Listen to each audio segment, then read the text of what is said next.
Jazakallahu khairan. Bismillahirrahmanirrahim. Assalamualaikum warahmatullahi wabarakatuh. Alhamdulillah. Alhamdulillahi hamdan katsira thayyiban mubarakan fih. Mubarakan alaih kama yuhibbu rabbuna wa yarda. Wa usalli wa usallim ala nabiyina al-karim Muhammadin wa ala alihi wa ashabihi wa man tabi'ahum bi ihsanin ila yaumiddin. Saudara-saudaraku kaum muslimin dan kaum muslimat rahimani wa rahimakumullah, kita lanjutkan kembali kajian kita di malam hari ini. Sebelum kita membaca, pada pertemuan yang lalu kita sudah membahas tentang kondisi dan keadaan manusia yang diutus Rasulullah SAW kepada mereka. Mereka adalah orang-orang yang mengenal Allah. Mereka orang-orang yang berpuasa, mereka orang yang haji, ya mereka orang yang jujur dan orang-orang yang suka bersedekah. Akan tetapi yang menjadi sebab kufurnya mereka kepada Allah Subhanahu wa taala bukan mereka tidak meyakini adanya Allah. Bukan mereka tidak meyakini Allah yang menciptakan, Allah memberikan rezeki dan Allah yang mengatur alam semesta. Tetapi yang membuat mereka kufur kepada Allah Subhanahu wa taala ketika mereka menjadikan sebagian dari makhluk Allah sebagai wasaid, sebagai penengah antara mereka dengan Allah Subhanahu wa taala. Dengan dalih mereka menganggap bahwasanya mereka adalah orang-orang yang berbuat dosa, banyak berbuat maksiat, kotor, sehingga orang-orang seperti itu tidak pantas untuk langsung meminta kepada Allah. Ya, jadi melalui orang-orang saleh inilah mereka ingin berharap ya Allah Subhanahu wa taala mengijabahi doa-doanya mereka. Dan kemudian Syekh rahimahullahu taala setelahnya menyebutkan dalil yang menunjukkan bahwasanya orang musyrikin Abu Lahab CS bukan tidak mengimani adanya Allah. Bukan mereka tidak mengimani Allah yang menciptakan sehingga membuat mereka kafir, tidak. Justru ini merupakan keyakinannya mereka. Kata Syekh rahimahullahu taala, fa idza aradta dalila ala ana haula'il musyrikin alladhina qatalahum Rasulullah sallallahu alaihi wasallam yashhaduna bihadza faqra qawluhu ta'ala qul may yarzuqukum minas sama'i wal ard amma yamliku as-sam'a wal absar wa may yukhrijul hayya minal maiti wa yukhrijul maita minal hayy wa may yudabbirul amra fasayaquluna Allah faqul afala tattaqun. Dan kalau seandainya engkau ingin mendapatkan dalil bahwasanya orang musyrikin yang diperangi oleh Nabi SAW, mereka meyakini bahwasanya Allah yang menciptakan, Allah memberikan rezeki, Allah yang mengatur alam semesta, maka bacakan kepadanya ayat ya di dalam surat Yunus ayat ke-31 di mana Allah Subhanahu wa taala mengatakan kul. Kul itu artinya perintahkanlah atau ucapkanlah.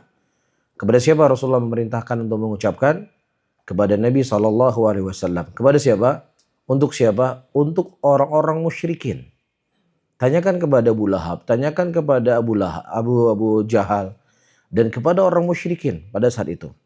Siapa yang memberikan rezeki kepada kalian dari langit? Baik. Dan siapa yang memiliki pendengaran dan memiliki penglihatan? Dan siapa pula yang menghidupkan yang mati dari menghidupkan yang hidup, mengeluarkan yang hidup dari yang mati dan mengeluarkan yang mati dari yang hidup? Dan siapa yang mengatur alam semesta ini? Perhatikan. Orang musyrikin ketika ditanya oleh Nabi SAW, mereka berkata fasayaqulunallah. Di sini Allah Subhanahu wa taala menggunakan huruf fa. Tapi di dalam bahasa Arab kita ketahui kalimat sambung itu ada huruf waw, ada huruf thumma, ada huruf fa. Kalau huruf waw itu artinya bersamaan. Misalnya disebutkan dakhala Muhammadun wa Zaidun. Muhammad dan Zaid masuk bisa artinya bersamaan. Tetapi kalau disebutkan bahwasanya Zaid lebih dahulu masuk, kemudian nanti setelahnya masuk Muhammad, masa disebutkan dakhala Muhammadun thumma Zaidun. Jadi ada waktunya, ada limit waktunya memisahkan antara masuknya Muhammad dengan Zaid. Tetapi ketika setelah masuk si Zaid, kemudian langsung setelahnya masuk si Muhammad, disebutkan dakhala Muhammadun fa Zaidun. Ya, jadi tidak ada waktu limit di situ. Nah, di sini orang musyrikin ketika Rasulullah Shallallahu Alaihi Wasallam bertanya kepada mereka siapa yang mengatur alam semesta, mereka tidak perlu untuk berpikir karena ini sesuatu keyakinan yang sudah ada pada diri mereka. Makanya mereka langsung menjawab fasayaqulunallah. Allah yang mengatur alam semesta ini, Allah yang memberikan rezeki, Allah yang menghidupkan. Jadi ini sesuatu perkara yang tidak ada keraguan sedikit pun di hatinya Abu Lahab. Ya, tidak ada keraguan sedikit pun di hatinya Abu Jahal.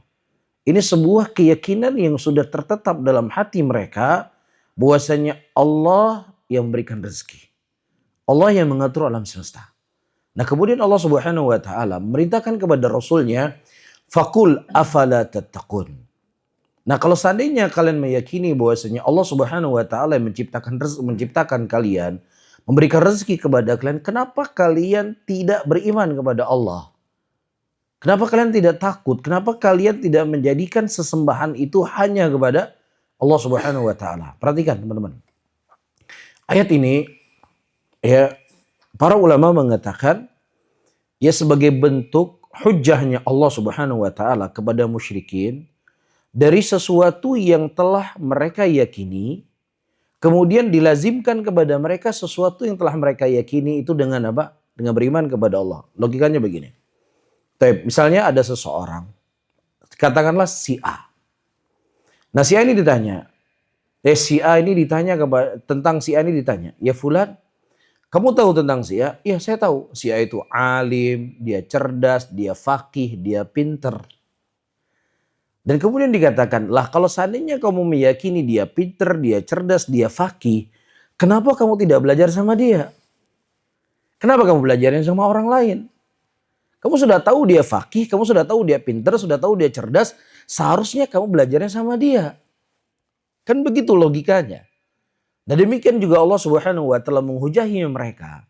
Lah kalau seandainya kalian meyakini Allah yang menciptakan, Allah yang memberikan rezeki, Allah yang mengatur alam semesta, Allah yang menghidupkan, Allah yang mematikan, kenapa kalian tidak beribadah hanya kepada Allah? Kenapa beribadahnya kepada Lata? Kenapa beribadahnya kepada Uzza? Kenapa beribadahnya kepada Manat? Padahal kalian meyakini Allah yang menciptakan, Allah yang memberikan rezeki, Allah yang mengatur alam semesta. Faham ya?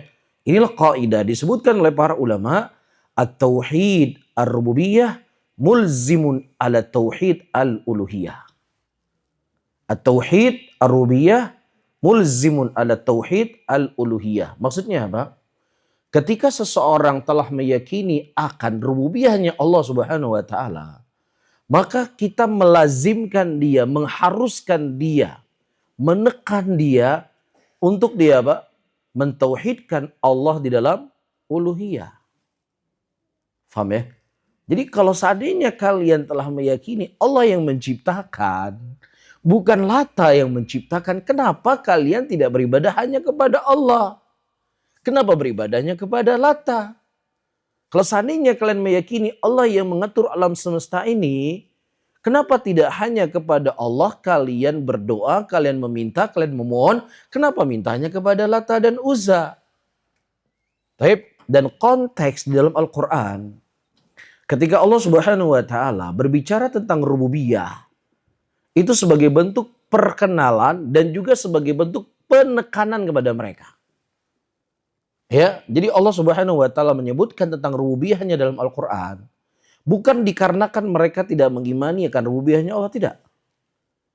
Tetapi Allah Subhanahu wa taala menyebutkan rububiyahnya dalam Al-Qur'an untuk menekan mereka apa yang telah mereka yakini akan rububiyahnya Allah yang seharusnya mereka beribadah hanya kepada Allah Subhanahu wa taala. Ayat yang semisalnya banyak sekali dalam Al-Qur'an.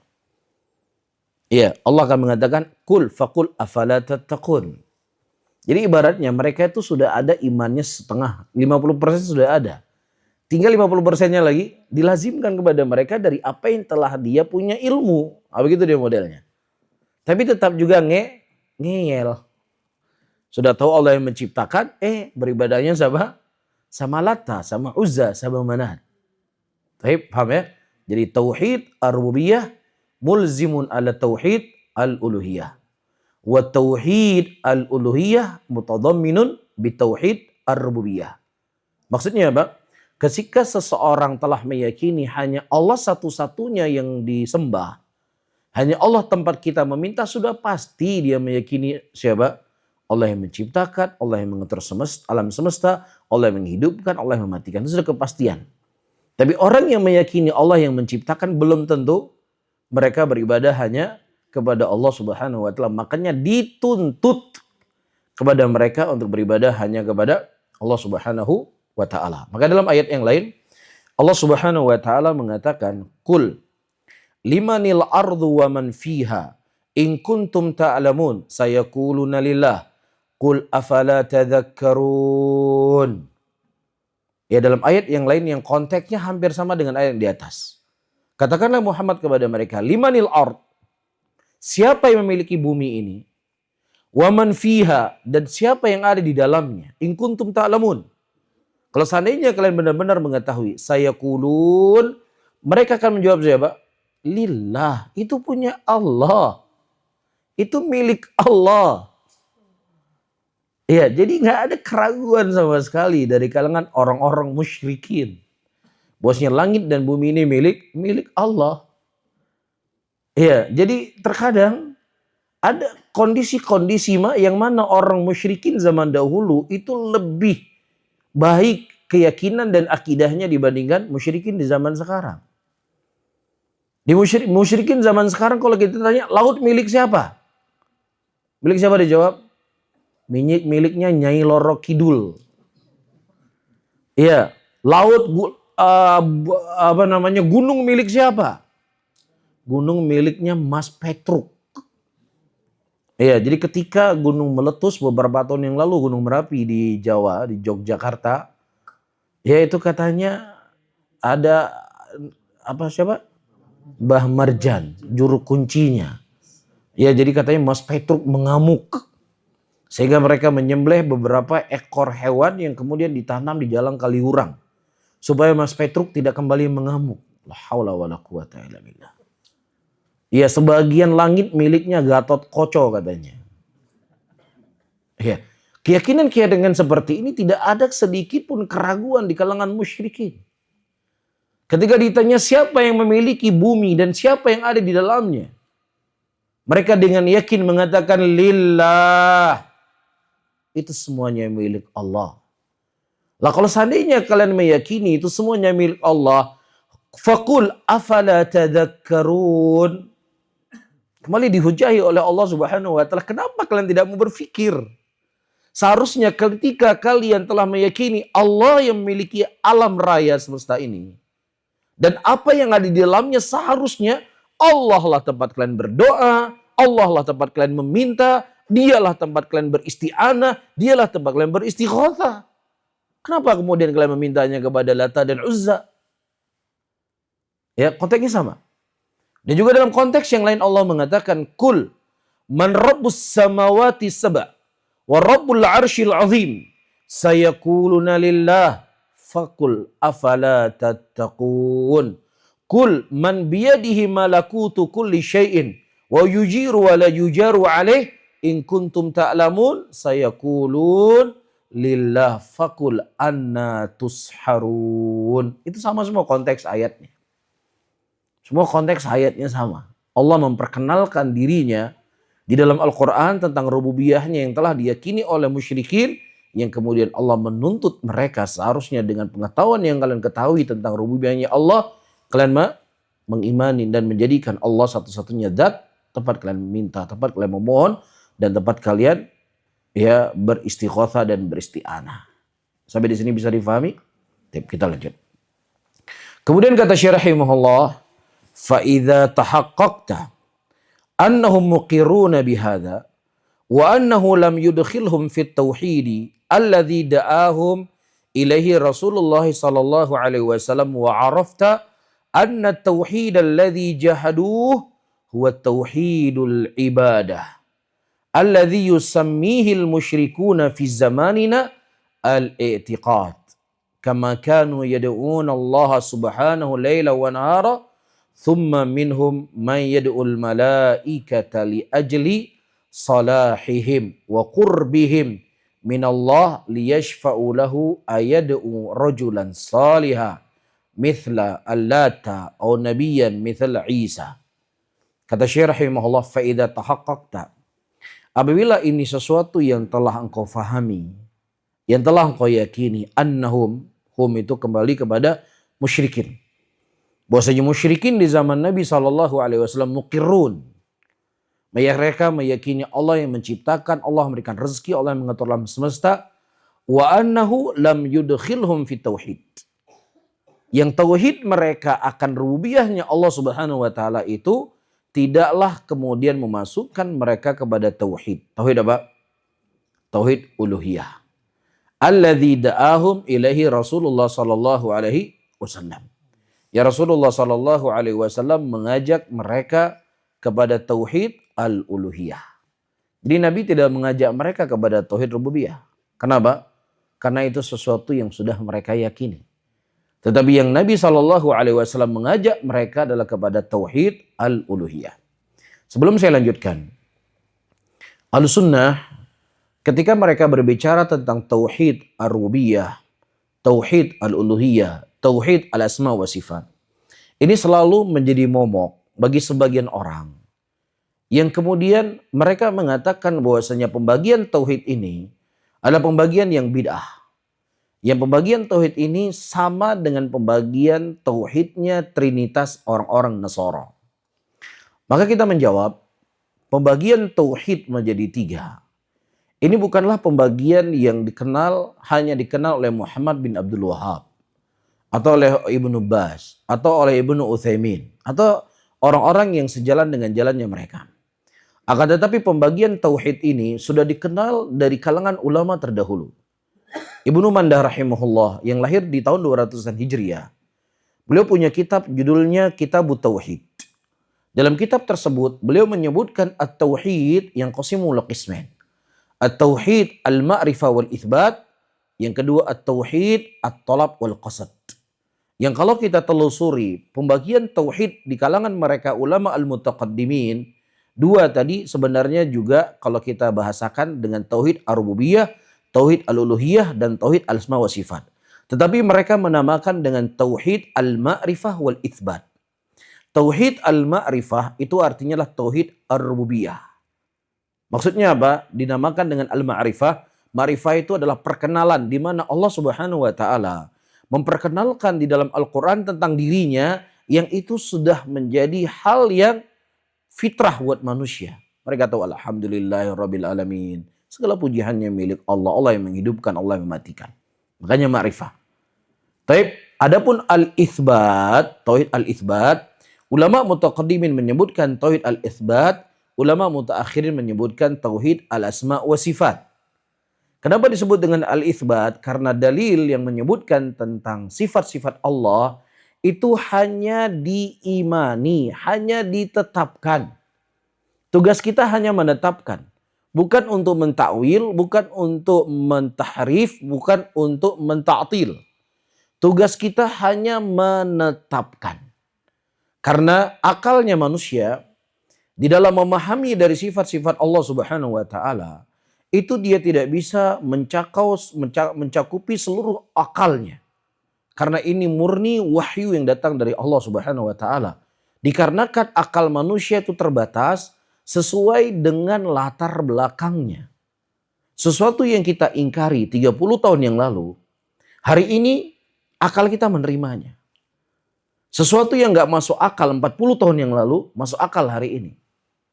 Tapi makanya akal tidak pernah bisa dijadikan sebagai pegangan ya untuk bisa memahami Al-Quran dan Sunnah dan terkhusus sifat-sifat Allah Subhanahu wa taala secara keseluruhan. Tapi saya sebutkan contoh. 40 tahun yang lalu, misalnya ya seseorang berkata, tolong dikirimkan file ini dari Amsterdam ke Jakarta. 30 tahun yang lalu. Kira-kira berapa lama membutuhkan waktu untuk mengirimkan sebuah file dari Amsterdam ke Jakarta? Berapa bulan? 1 bulan. 1 bulan ya. Taib. Nah di zaman sekarang, untuk mengirimkan file dari Amsterdam ke Jakarta butuh waktu berapa lama? Nggak 1 menit, mungkin nggak sampai 1 menit. Betul begitu ya, detik sampai. Nah kalau seandainya saya berbicara 30 tahun yang lalu, ya tolong kirimkan file ini ke Indonesia 1 menit harus sampai. Antum tertawakan atau tidak? Aduh Pak, Bapak sehat nggak Pak? Ini nggak mungkin. Ini saya keluar dari masjid Ero Muslim saja, masjid Taqwa ini ke kantor pos butuh waktu berapa jam? Dari sana dibawa ke bandara butuh waktu berapa lama? Kemudian dari Amsterdam dikirim ke Jakarta itu butuh waktu sekian lama. Sesuatu yang diingkari 30 tahun yang lalu, ya hari ini kita menganggap itu hal yang wajar, 1 detik bisa sampai. Asalkan internetnya aktif, alamat emailnya ada, udah selesai. Iya, jadi akal kita itu terbatas teman-teman. Dalam urusan dunia saja sesuatu yang kita ingkari 30 tahun yang lalu, hari ini kita tetapkan. Makanya Allah Subhanahu wa taala tidak pernah menjadikan akal manusia itu untuk mengetahui seluruh daripada sifat-sifatnya Allah Subhanahu wa taala, nggak mungkin. Makanya tugasnya kita manusia apa? Al-itsbat. Tetapkan. Udah tetapkan. Jangan kamu pakai akal dan logikamu. Ya ini kalau seandainya misalnya kita mengatakan Allah Subhanahu wa taala turun ke langit dunia. Ini di Amsterdam sekarang jam 7, jam 8 kurang 8 menit. Di Indonesia tambah 6 jam kan. Kalau di Amerika kurang 6 jam. Amerika kurang 6 jam kan. Ya berarti nanti ini kan terjadi perubahan waktu di setiap negara. Akhirnya dia menggunakan dengan akal dan logikanya tersebut. Akhirnya dia menolak sifat-sifatnya Allah Subhanahu wa taala. Ya, dia tolak. Nah, ini ayyuhal ikhwah rahimani wa rahimakumullah. Sekarang dalam sebuah hadis Rasulullah sallallahu alaihi wasallam mengatakan dalam hadis qudsi, ketika hambaku berkata alhamdulillahirabbil alamin, maka Allah Subhanahu wa taala akan menjawab hambaku telah memujiku. Itu hadis qudsi kan. Diimani enggak hadis ini? Pasti mereka akan imani. Lah sekarang seseorang baca Al-Fatihah dalam sholatnya bisa bersamaan atau tidak? Yang satu bisa alhamdulillahirabbil alamin, yang satunya sudah iyyaka na'budu wa iyyaka nasta'in. Dalam satu masjid saja, dalam satu shaf itu bacanya beda-beda. Shaf satu dengan shaf yang kedua beda atau tidak? Shaf kedua dengan shaf ketiga sama atau tidak? Antara masjid yang di sini dengan masjid yang lain beda atau tidak? Akan beda.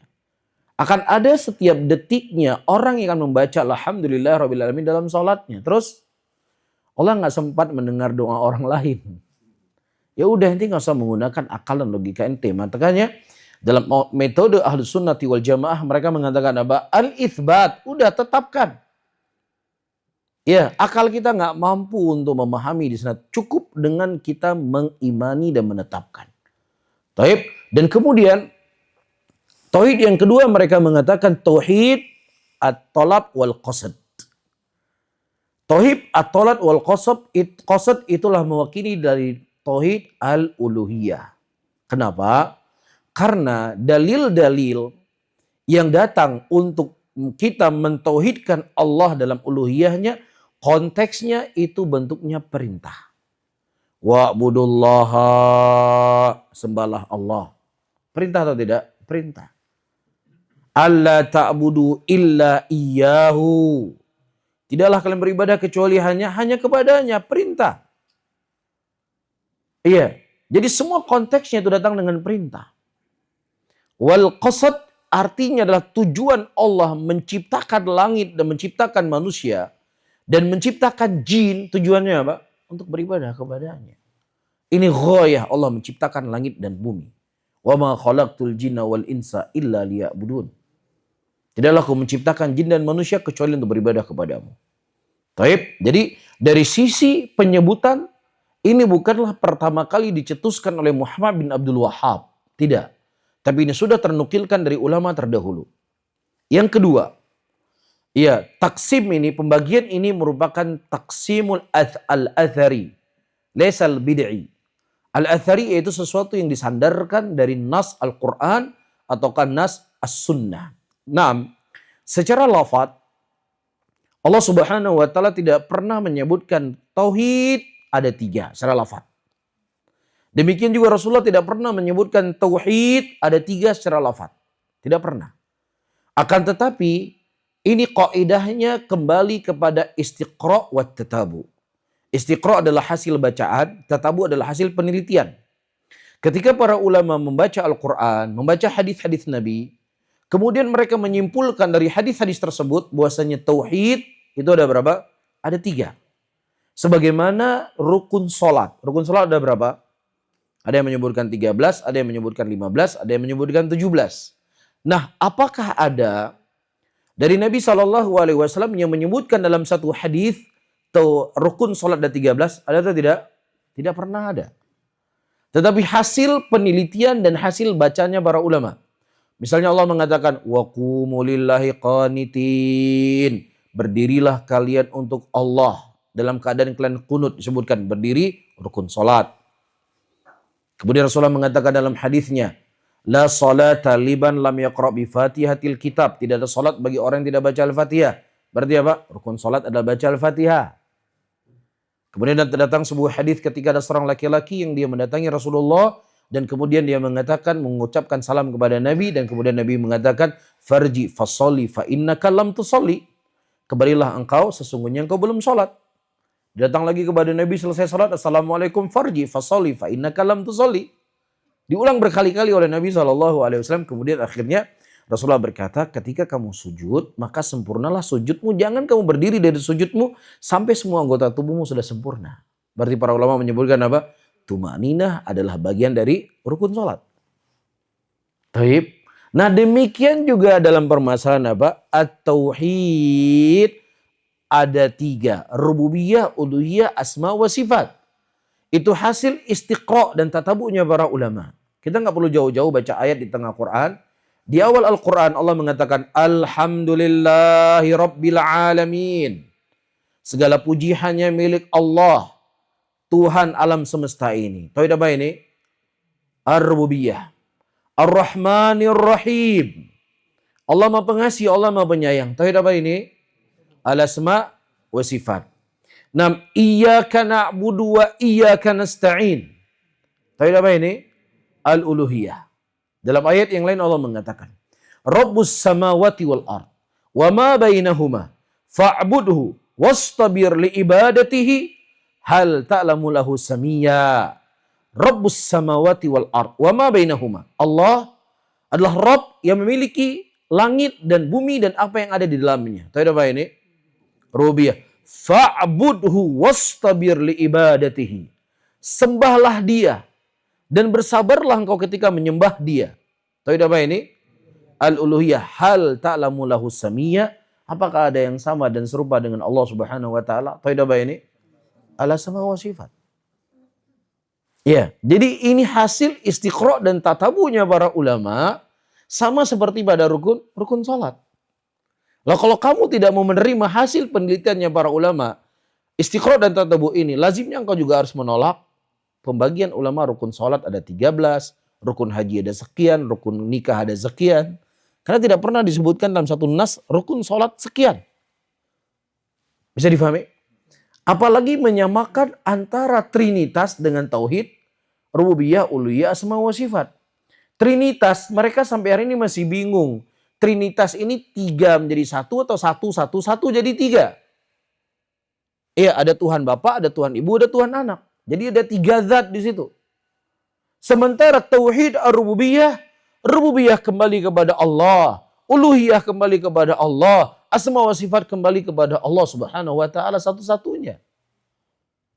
Ya, dan kemudian sebenarnya kenapa mereka paling getol menolak pembagian tauhid ini agar mereka bisa bebas untuk berbuat syirik. Itu masalahnya. Untuk melegalkan kesyirikan mereka. Untuk melegalkan penyimpangan mereka. Mereka bebas untuk beristighotsah kepada siapa saja. Mereka bebas untuk berdoa kepada siapa saja. Mereka bebas untuk beristi'anah kepada siapa saja. Karena mereka meyakini apa? Kami meyakini Allah yang menciptakan, Allah memberikan rezeki, Allah yang mengatur alam semesta ini. Kenapa ente kafir-kafirkan kami? Ya kenapa ente syirik-syirikan kami? Kami meyakini Allah yang menciptakan, Allah yang mengatur semesta, Allah yang menghidupkan, Allah yang mematikan. Ya, di bab ini Kenapa mereka sangat menolak apa? Tauhid al-uluhiyah tadi. Ketika ada tauhid uluhiyah, na'am. Anda meyakini Allah yang menciptakan, Allah yang mengatur semesta. Ini sesuatu yang juga diyakini oleh musyrikin. Dan yang tidak diyakini oleh musyrikin ketika mereka tidak mau beribadah hanya kepada Allah Subhanahu wa taala satu-satunya. Ini yang jadi masalahnya di sini. Bukan mereka tidak meyakini Allah yang menciptakan, bukan mereka mengatakan Allah itu tidak ada. Mereka meyakini adanya Allah. Tapi mereka tidak mau menyerahkan ibadah mereka hanya kepada Allah Subhanahu wa taala. Dalam surat Al-Luqman, Allah mengatakan yang artinya, dan sungguh jika kamu bertanya kepada mereka siapa yang menciptakan langit dan bumi, dan pasti mereka akan menjawab siapa? Allah Subhanahu wa taala. Disebutkan oleh Abdullah bin Abbas radhiyallahu taala anhu di sini, ayyuhal ikhwah rahimani wa rahimakumullah. Disebutkan oleh Abdullah bin Abbas di mana orang-orang musyrikin yang mereka meyakini bahwasannya Allah Subhanahu wa taala menciptakan, Allah memberikan rezeki, Allah yang mengatur alam semesta, tetapi yang diingkari oleh musyrikin yang kemudian mereka dikafirkan oleh Allah Subhanahu wa taala ketika mereka tidak mau beribadah hanya kepada Allah Subhanahu wa taala. Di situ masalahnya. Tahu? Jadi untuk menutupi kedoknya mereka. Makanya di situ mereka menolak pembagian tauhid tadi agar mereka bebas. Sebebas-bebasnya untuk beristighotsah kepada siapa saja. Ya, dan kemudian disitulah mereka yang kedua ingin mengkafir untuk menuduh Ahlussunnah itu suka mengkafirkan orang dengan pembagian seperti ini. Maka kita mengatakan iya. Kita Ahlussunnah mengkafirkan orang yang memang jelas kafirnya. Itu sebuah keharusan. Iya, ketika dia sujud kepada selain Allah dikafirkan atau tidak? Hukum asalnya kafir. Ketika dia ruku kepada selain Allah, dia sujud kepada selain Allah, dia meyakini selain Allah, ya tempat berdoa, tempat beristighotsah, tempat bisa dikafirkan. Jadi kalau seandainya ada orang mengatakan, kalian mau mengatakan dengan tauhid ini yang mengkafirkan, oh enggak, kami enggak maksud mengkafirkan, ini salah juga. Kita perlu merinci. Karena mengkafirkan itu adalah hal yang harus dalam Islam. Tapi harus. Allah mengatakan dalam ayatnya, Qul abillahi wa ayati wa rasuli kuntum tastazi'un, la ta'tadiru qad kafartum ba'da imanikum. Dikafirkan enggak oleh Allah? Dikafirkan. Ketika kita mengkafirkan orang-orang yang memang jelas kafirnya, itu keharusan. Justru berbahaya ketika ada orang yang jelas kekafirannya kita nggak kafirkan. Wah, ini bahaya ini namanya. Syekhul Islam Muhammad bin Abdul Wahhab rahimahullah menyebutkan seseorang yang dia ragu dengan kafir orang kafir dia bisa kafir. Apalagi dia tidak mengkafirkan orang yang sudah jelas kekafirannya.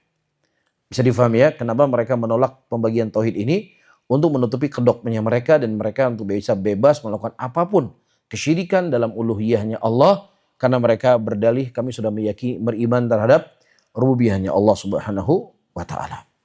Kemudian kata Syekh rahimahullah, wa arafta anna tauhid alladhi jahaduh, dan engkau juga telah mengetahui bahwasanya tauhid yang ditolak oleh musyrikin di zaman Nabi SAW wa tauhidul ibadah. Dialah tauhid ibadah. Taib dengan nama lain tauhid apa? Al-uluhiyah. Alladhi yusammihil musyrikuna fi zamanina al-i'tiqad.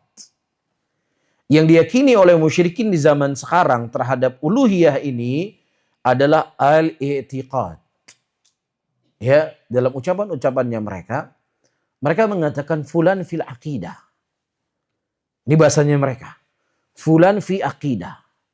Maksudnya si fulan itu dia adalah makhluk-makhluk Allah yang suci atau dikenal dengan wali-walinya Allah.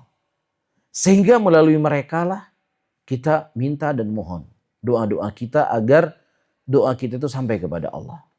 Itu akidah yang mereka inginkan di kalangan sufi. Tapi adapun kita ketika membahas akidah itulah sebuah keyakinan seorang muslim yang jazim, yang pasti, yang tidak ada keraguan sedikit pun dalam hatinya. Ya, tentang masalah kubur, masalah iman, masalah surga, masalah neraka, masalah sifat-sifat Allah.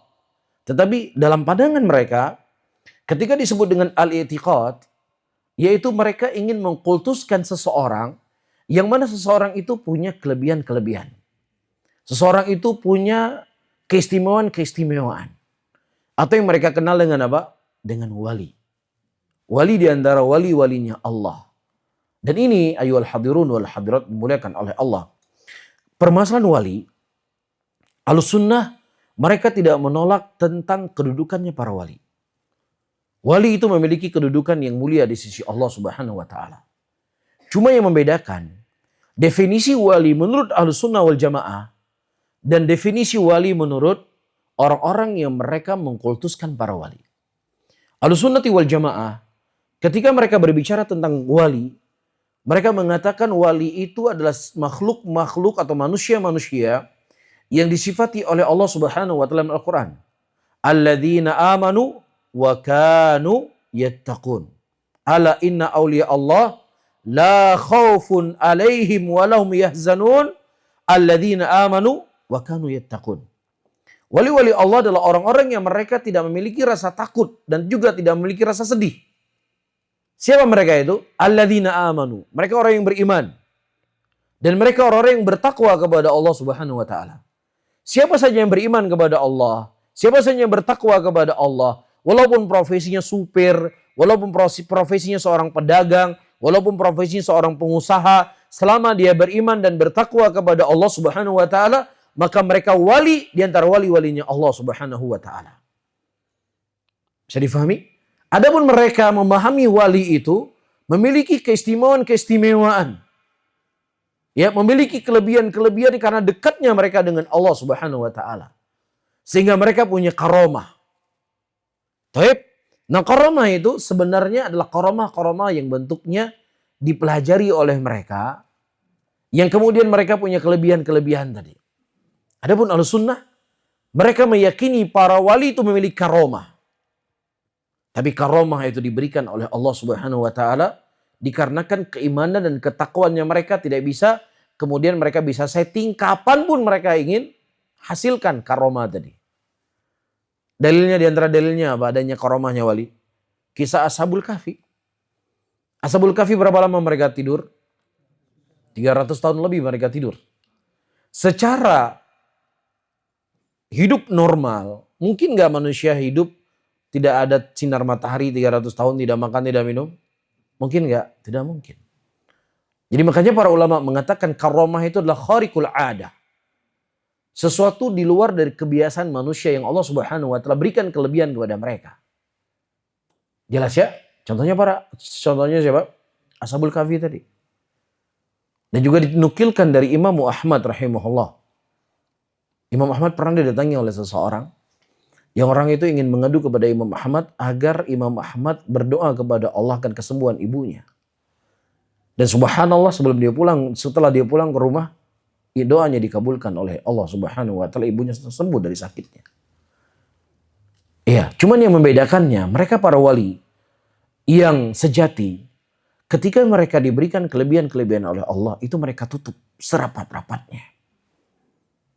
Ya, karena itu semua pemberian dari Allah, bukan karena kehebatannya mereka. Disebutkan dalam sebuah kisah, pada waktu itu terjadi musim kemarau di kota Mekah. Sehingga suatu malam Muhammad ibn Munkadir rahimahullah, Muhammad ibn Munkadir ini seorang ulama besar di kota Mekah pada saat itu. Dia masuk ke masjid. Tiba-tiba di sampingnya ada seorang laki-laki yang dia berdoa kepada Allah agar diturunkan hujan. Setelah dia berdoa, tiba-tiba hujan itu turun. Begitu cepat Allah mengabulkan doanya. Akhirnya Muhammad ibn Munkadir ini penasaran. Apa amalan orang ini sehingga begitu cepat Allah mengabulkan doanya. Akhirnya dia ikuti sampai ke rumah dia. Kemudian laki-laki ini berkata, wahai Muhammad ibn Munkadir, ya aku meminta kepada engkau beberapa hal. Pertama, jangan pernah kau ceritakan kepada siapapun apa yang kau dengar dari saya.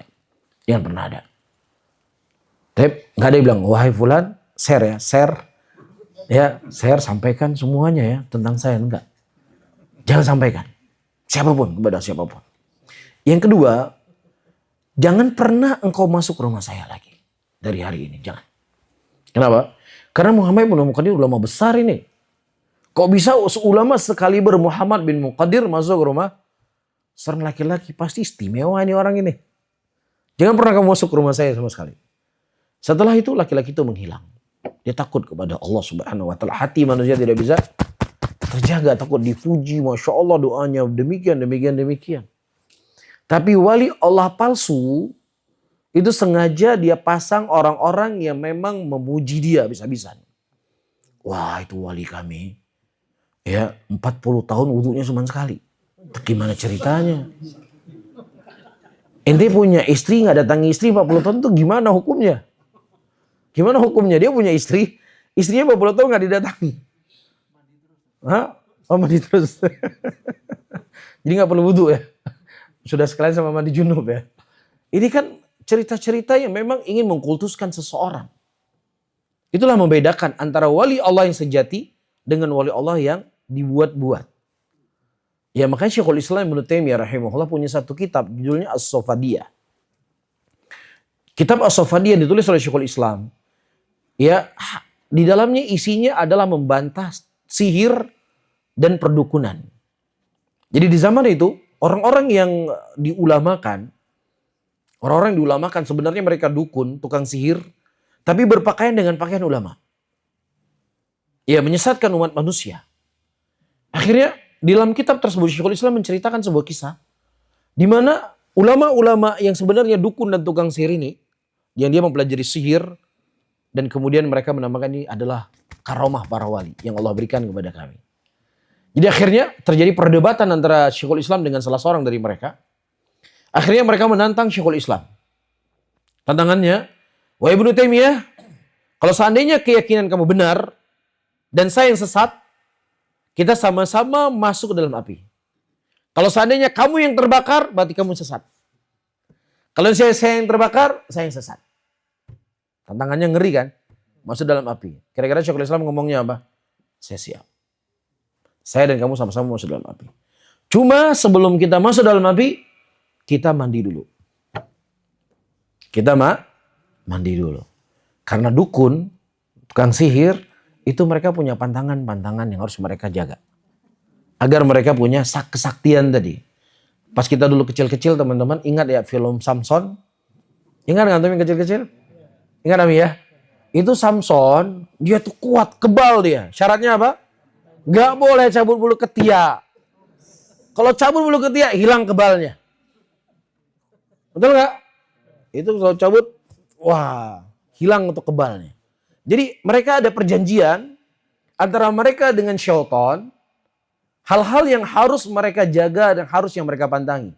Kalau seandainya mereka tidak jaga, itu bisa apa? Hilang kekebalannya mereka. Nah itulah kemudian dibungkus mereka, kami ini para ulama, kami ini para wali. Kami ini memiliki karomah, tapi sebenarnya mereka pelajari. Ya, mereka berkhidmat kepada syaitan dan kemudian syaitan memberikan kepada mereka hal tersebut. Syaratnya nggak boleh mandi. Dan saya pernah didatangi oleh seseorang dulu kan di Aceh itu ada zaman DOM. Tonton daerah operasi militer. Jadi kadang-kadang kita dirazia sama tentara, kadang-kadang dirazia sama GAM. Nah supaya ada istilahnya mata rabun. Jadi kalau kita kena razia nggak kelihatan muka kita. Jadi nggak kena razia sama tentara, nggak kena razia sama GAM.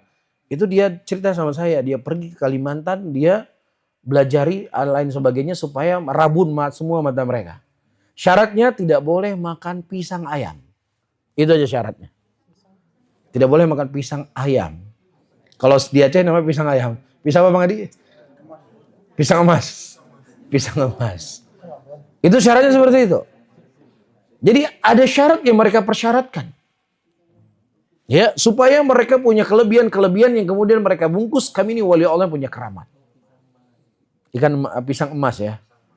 Taib, adapun karamah wali yang hakiki itu diberikan oleh Allah Subhanahu wa taala kapan yang Allah inginkan. Bisa saja kadang dia mati. Nggak kebal, nggak bisa menghilang. Dan matinya dia justru itu karamah yang paling tertinggi. Karena karamah yang paling tertinggi ketika seseorang bisa mati dalam keadaan istiqomah di jalan Allah Subhanahu wa taala. Itu karamah yang tertinggi. Bisa difahami ya? Nah, orang-orang musyrikin di zaman sekarang, kata Syekh Muhammad bin Abdul Wahab, mereka menyebutkan fulan itu punya al-i'tiqad. Fulan itu punya kelebihan, punya keistimewaan, sehingga dengan keistimewaan itulah kita ia mengambil berkah dari mereka. Tapi seperti yang telah kita singgung pertemuan yang lalu, di Indonesia tuh mulai ada orang yang dianggap sebagai wali, majdub, ya itu bisa dia, pokoknya dia tugasnya mencat-cat mobil orang, cat. Pernah tonton ya? Atau orang-orang Jawa yang Jawa Timur paham lah sudah. Cat muka, cat mobil. Jadi kalau mobilnya sudah dicat sama wali ini, wah ini selamat, tanda-tanda selamat ini. Betul nggak? Itu penampilannya orang nggak sehat. Ya, ada lagi wali pakai celana pendek, berjenggot, sudah tua, merokok. Tahu ya? Itu juga di situ dia punya etiqad. Seperti kita sebutkan kemarin. Ya, di mata kita yang banyak dosa, yang banyak maksiat, kelihatan dia itu seperti orang gila. Tapi di mata orang-orang yang hatinya bersih dan suci, dia sedang beribadah kepada Allah Subhanahu wa taala. Begitu mudah manusia itu ditipu. Makanya orang kita di Malaysia, orang Indonesia itu kalah sama orang Malaysia. Malaysia walaupun keyakinan mereka, negara mereka akidah Asy'ariyah. Tapi Habib-habib itu mungkin gak selaku seperti di Indonesia. Betul ya? Ya Cik ya? Gak terlalu laku di Malaysia ya. Tapi kalau di Indonesia Masya Allah. Pokoknya asal mukanya mirip Arab aja sudah selesai itu sudah. Iya. Jadi Ami Said sebenarnya gak perlu buat travel. Sebut saya Habib ini. Siapa yang mengalir darah saya di tubuh kalian, dijamin masuk surga. Udah jualan darah aja udah. Jualan darah ayam, selesai udah. Iya, ini karena Bapak hadirin, karena jauhnya manusia dari ilmu. Jauhnya manusia dari akidah. Jauhnya manusia dari tauhid. Sehingga mereka mudah ditipu dengan wali-wali cabul tadi. Ya dia mencuri harta manusia. Iya, dia menjatuhkan kehormatan manusia karena apa? Walinya Allah tadi. Ya, la haula wala quwata illa billah. Kama kanu yad'una Allah subhanahu laila wa nahara. Dan mereka orang musyrikin di zaman dahulu, mereka berdoa kepada Allah Subhanahu wa taala siang dan malam. Mereka juga berdoa kepada Allah. Jangan tuh berpikir mereka tidak berdoa kepada Allah, mereka juga berdoa kepada Allah. Mereka sujud kepada Allah. Bahkan mereka meyakini Tuhan-Tuhannya mereka selain Allah dalam kondisi-kondisi tertentu ajiz. Dalam kondisi-kondisi tertentu mereka lemah. Tidak bisa membela kita, tidak bisa menolong kita. Itu keyakinannya Abu Lahab. Allah sebutkan dalam Al-Quran, فَإِذَا رَكِبُوا فِي الْفُلْكِ. Ketika mereka berada di tengah lautan, dan kemudian menghampiri mereka ombak. Di situ mereka meyakini Lata dan Uzza tidak akan bisa menolong kita. Yang bisa menolong kita hanya Allah Subhanahu wa taala. Di situ mereka berdoa hanya kepada Allah Tabaraka wa taala. Beda dengan orang musyrikin di zaman sekarang, semakin terjepit semakin apa? Semakin kencang kesyirikannya. Ya, semakin jauh mereka dari Allah Subhanahu wa taala. Jadi terjadi. Ya seperti saya sebutkan tadi, gunung meletus di Aceh waktu beberapa tahun yang lalu. Terjadi gempa. Ya, terjadi gempa di daerah Merdu ya namanya ya. Itu saya lihat satu video, terjadi gempa langsung mereka buat seperti ritual. Dihidupkan lonceng, saya nggak tahu lonceng apa dihidupin. Itu tujuannya apa? Ya supaya ruh-ruh suci, ruh-ruh lain sebagainya itu bisa menjauhkan kepada kita bala, menjauhkan dari kita musibah. Seharusnya mereka kembali kepada Allah, bertobat kepada Allah. Bukan justru apa? Berbuat syirik. Syiriknya Abu Lahab CS, kondisi-kondisi terjepit mereka apa? Mensucikan ibadah hanya kepada Allah. Bahwasanya sesembahan yang mereka sembah itu setelahnya adalah sesembahan yang lemah. Tidak punya kekuatan. Baik, jadi ini memang tugas berat teman-teman semuanya. Sebagaimana akan disebutkan oleh Syekh Muhammad bin Abdul Wahab di sini. Kemudian kata beliau rahimahullah, misal al-Lata. Siapa yang mereka sembah? Seperti Lata. Lata ini para ulama mengatakan Lata ya lutu. Ya dengan ditasydid huruf ta. Artinya adalah seorang laki-laki yang dia mengaduk adunan tepung. Jadi Lata ya lutu artinya adalah mengaduk adunan tepung. Jadi di zaman jahiliyah ada seorang laki-laki dia berdiri di samping batu. Di musim haji dia bagi-bagi makanan. Dia bagi-bagi roti. Ketika dia meninggal, orang-orang mengenang sejarah laki-laki soleh ini. Sehingga kuburannya itu dikubur di samping batu tempat dia berdiri. Ya, ini orang yang baik, ini orang yang soleh, ini orang yang taat, dia mengorbankan hartanya. Sehingga syaitan membisiki mereka, akhirnya mereka mengambil miqat hajinya mereka di mana? Di situ. Di tempat Lata tadi.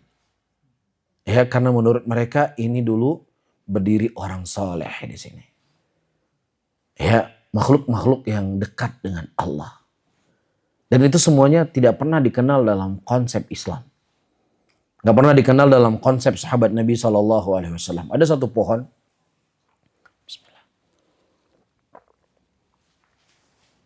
Yang Allah sebutkan dalam Al-Quran. Taib. Di mana pohon itu Nabi membaiat para sahabatnya. Laqad radiyallahu anil mu'minin. Id yubayi'unaka tahta syajarati. Dan sungguh Allah telah ridho kepada kaum mukminin ketika mereka membaiatmu di sebuah pohon. Antum coba bayangkan kalau pohon ini ada di tempat kita di Indonesia. Akan diapakan pohon ini? Dulu Nabi berdiri di sini. Laku keras ya. Nabi dulu berdiri di sini. Pohonnya disebutkan dalam Al-Quran. Membaiat para sahabatnya. Luar biasa. Ya, pohon yang gak jelas asal usulnya saja. Yaitu ada satu pohon di Yogyakarta, di alun-alun. Teman-teman ya. Jadi kalau ada orang berjalan dari sebuah titik menuju ke pohon tersebut. Kalau dia berhasil memegang titik-titik tertentu. Maka dia akan mendapatkan apapun yang dia inginkan. Wallahu alam, siapa yang tanam pohonnya, wallahu alam. Apakah Majapahit atau siapa, wallahu alam, kita nggak tahu. Iya, lah ini pohon Allah sebutkan dalam Al-Quran. Dan memang manusia itu hatinya memang selalu suka hal yang seperti ini. Kecuali siapa yang dirahmati oleh Allah. Gak jauh-jauh ini di zamannya Umar bin Khattab ini. Gak jauh dari zaman kenabian. Orang-orang mulai datang ke pohon tadi. Ini dulu pohon berdiri Rasulullah dan para sahabatnya. Ini pohon punya keistimewaan. Disebutkan dalam Al-Quran. Mereka mulai bersemedi di situ. Mereka mulai beritikaf di situ. Ya, Umar bin Khattab, wah ini menjadi masukan ekonomi nih buat kita. Ya, kita bugar, kita buat jalan yang bagus, kita buat pagar, kita buat fasilitas, buat warung lain sebagainya. Manusia biar gampang berziarah. Yaitu kalau Umar bin Khattabnya orang-orang yang mengaku sok-sok seperti Umar bin Khattab. Kan begitu kan? Tapi subhanallah, Umar bin Khattab pada saat itu menebang pohon itu sampai ke akar-akarnya. Sampai ke akarnya tanpa dicicak. Kenapa? Karena hati manusia itu harus lebih dijaga daripada cuma menjaga pohon tadi. Makanya banyak tuduhan-tuduhan yang dituduhkan pada Syekh Muhammad bin Abdul Wahab. Muhammad bin Abdul Wahab itu adalah orang-orang yang suka menghancurkan tentang tempat-tempat bersejarah. Kata mereka. Ya, itu kalau seandainya benar. Kalaupun seandainya benar, kemudian kita perlu timbang salah atau tidak salah. Sekarang apa yang dihancurkan oleh Muhammad bin Abdul Wahab dengan apa yang dihancurkan oleh Umar bin Khattab, siapa yang lebih dahsyat? Maksudnya lebih dahsyat dari sisi ada dulu Nabi pernah berdiri di situ, para sahabat pernah berdiri di situ, kan luar biasa ini pohon. Tapi dihancurkan oleh Umar bin Khattab. Apakah kamu berani mengatakan Umar bin Khattab Wahabi? Kan katanya ciri-ciri Wahabi itu benci dengan warisan-warisan orang-orang soleh, kan begitu kan? Benci, mereka nggak suka dengan warisan orang soleh. Iya. Nah ini kurang soleh apa ini pohon? Disebutkan dalam Al-Quran, Nabi berdiri di situ, dihancurkan pohonnya. Bahkan disebutkan dalam sebuah riwayat, di zaman Umar bin Khattab radhiyallahu taala anhu ditemukan jasad seorang nabi. Hadisnya dihasankan oleh Syekh Albani. Nama nabinya Nabi Daniel. Jadi orang-orang tersebut mereka menggunakan jasad nabi tersebut. Ketika musim kemarau dikeluarkan jasad nabi itu berisi ghothah. Agar diturunkan hujan dengan jasad Nabi tadi. Kemudian setelah Umar bin Khattab berhasil merebut negeri tersebut, Umar bin Khattab mengirim surat kepada gubernurnya. Kepada Muawiyah kalau saya tidak salah radhiyallahu taala anhu. Kata beliau, carilah tempat yang hanya tahu engkau dan sahabatmu saja. Dan korek 7 kuburan. Dan kau kubur satu di antara 7 kuburan tersebut jasad Nabi tadi. Hilangkan jejak. Dihilangkan jejak oleh Umar bin Khattab. Yang hanya boleh tahu 2 orang saja. Karena rahasia, kalau sudah lebih dari 2 orang bukan rahasia lagi. Broadcast yang tertunda. Kan begitu. Jadi itu hati-hati kalau simpan rahasia. Kalau sudah lebih 2 orang, udah itu broadcast yang tertunda. Tunggu saja akan sampai waktunya, akan tersebar. Maka Umar bin Khattab dengan kecerdasan beliau yang tahu cuman kamu dan sahabatmu saja. Maka sampai hari ini nggak ada yang tahu di mana kubur itu dikubur. Lah kalau seandainya zaman sekarang diketemukan jasad seorang nabi, wah itu sudah dipugar kuburannya. Ya kuburan yang ada kuburan aja dipugarin kuburannya, apalagi ada isinya nabi. Kan banyak kasus di Indonesia kan. Wah ini kuburan keramat, ternyata ketika di Korea kosong, gak ada apa-apa. Sering itu kejadian di negara kita. Iya, ini permasalahan akidah teman-teman. Ini permasalahan yang para sahabat gak main-main di situ. Karena masalah hati itu hanya untuk Allah. Gak boleh hati itu diberikan kepada selain Allah. Dan itu dijaga oleh sahabat Nabi SAW. Karena itu yang mereka dididik oleh Rasulullah SAW. Ya, dan ini adalah jalan-jalan menuju kepada kesyirikan, hulu kepada solihin yang menjadi pembahasan kita. Kemudian wa arafta anna Rasulullah sallallahu alaihi wasallam qatalahum ala hadha syirk.